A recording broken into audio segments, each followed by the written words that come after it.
Good evening, campers, dreamers, and babysitters, and we are back with our Fantasia Fest coverage with a little film called Kryptic. Yes, this was one that caught my eye simply because y'all know I love my cryptids, and this one boasted itself as being kind of a cryptid creature feature with some sci-fi elements, all the good stuff that just gets me going. So, Luke had to suffer through whatever this film was going to be, whether it was going to be good or bad. He knew that he had to sit through it. And yeah, we got a chance to check it out, and yeah, it's a movie. It is a movie, and I only say that because this is like very middle of the road. There are a lot of really good ideas in this, and I think there's a lot of fun concepts, but there is no follow through for like 90% of this film, and it just is tough to get through with that.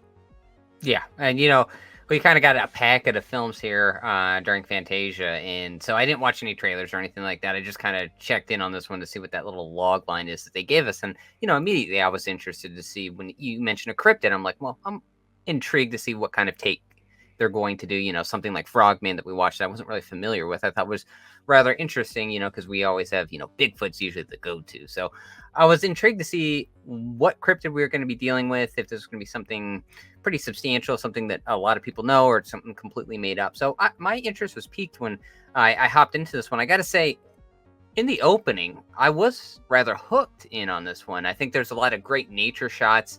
I commended the film verbally while I was watching it with my wife, saying, staying in that wheelhouse of a smaller budget, a lot of beautiful outside shots. They're using that natural lighting. I was like, this is intriguing. It kind of set my hopes and expectations up for that second half of the film. And I got to say, as we get into the meat and potatoes of this, so to speak, it starts losing some steam. I don't need a straightforward narrative in anything. I like an ambiguous nature when it comes to that. If you choose your own adventure, take what you will from it. But like you said, there's a lot of interesting ideas in here, but nothing's ever fully drawn out that I feel like you can really grasp onto or sink your teeth into. It just I felt like I wanted more, and not in a good way of not like I want to live in this universe for a little bit longer. It was like I still have some questions, and I feel underwhelmed from just, I guess, the tone, the route that they took in this one.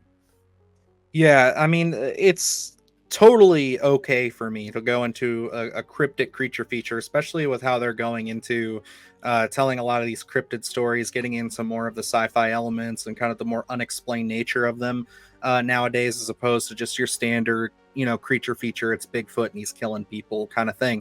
I'm all for this. I love the setup for this movie. I was so engaged. There is something we're not going to spoil, obviously, for those of you who may still be interested in watching this, where something comes to a head probably about 15 minutes into this movie. You think she gets some information, Yeah. and it's like, whoa, that's super cool. I like that. Now let's kind of figure out what's going on here. And I mean, you kind of do, but it just kind of takes on this weird, slice of life kind of self-discovery film that it becomes, but it just goes down all these little weird rabbit holes, and they are strange, but to what end? And that's the biggest thing, is when you're taking us on a journey like this, I think you really need to nail the landing. You need to make it satisfying. You need to make us root for the character, and at a point you do, but then you just kind of get bored with it. It really seems like we're just kind of moving from piece to piece,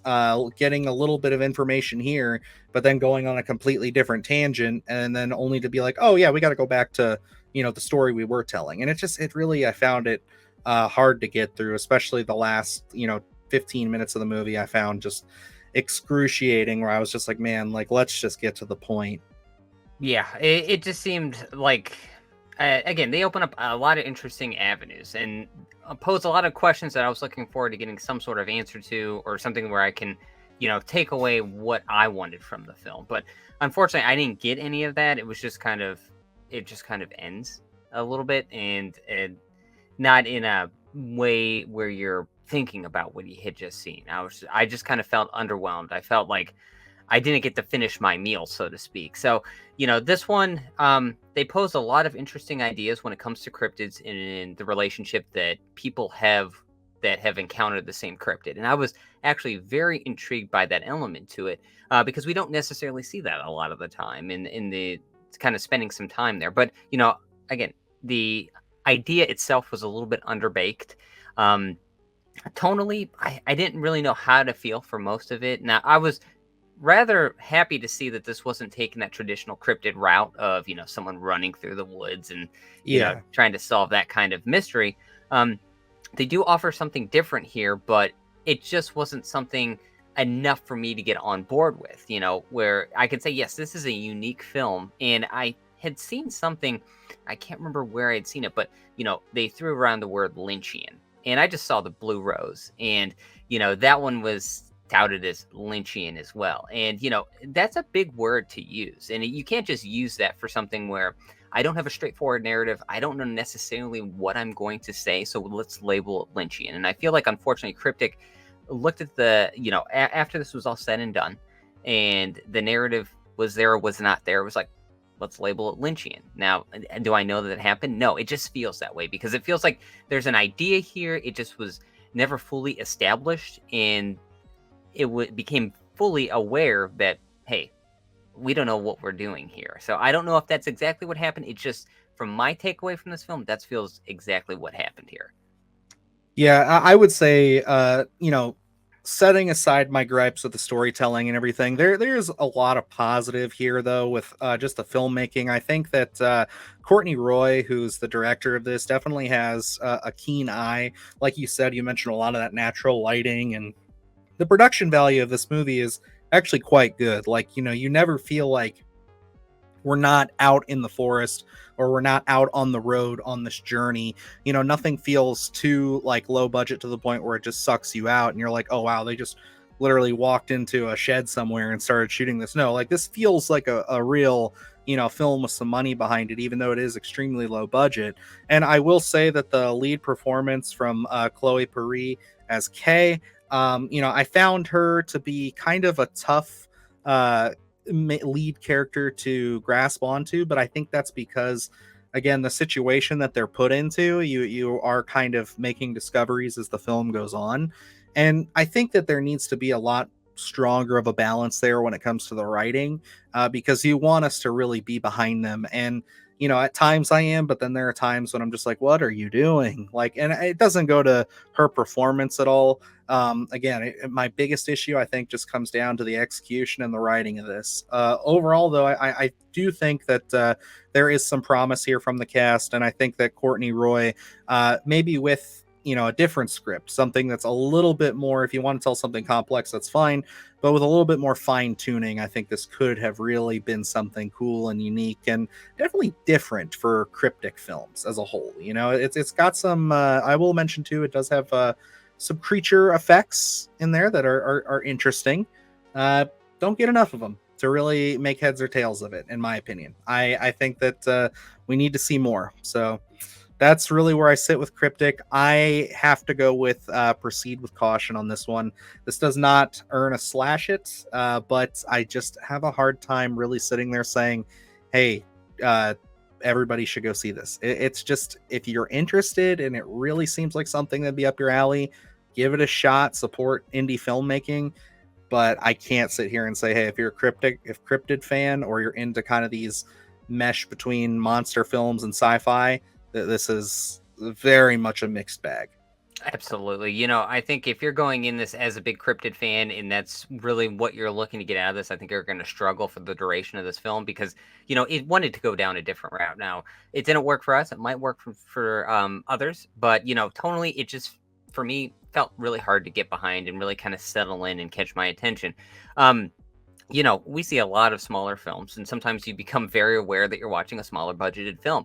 Like Dylan said, there is some gravitas here behind the lens. I think, a lot of the times I forgot that I was watching a smaller film, which is, a big gold star, I think, for being able to make use of everything, all the means that you have. And I think Kryptic does that, certainly. Now, with the cryptid, again, you don't get enough of it. It's very mild in terms of what they do show on screen. But, I guess the setting where we do see the cryptid is shot very nice. And, I think it kind of gives you that otherworldly experience a little bit. You see it kind of in the poster that they use on IMDb there. And I think that kind of gives you a taste of what you're going to be feeling in terms of those scenes.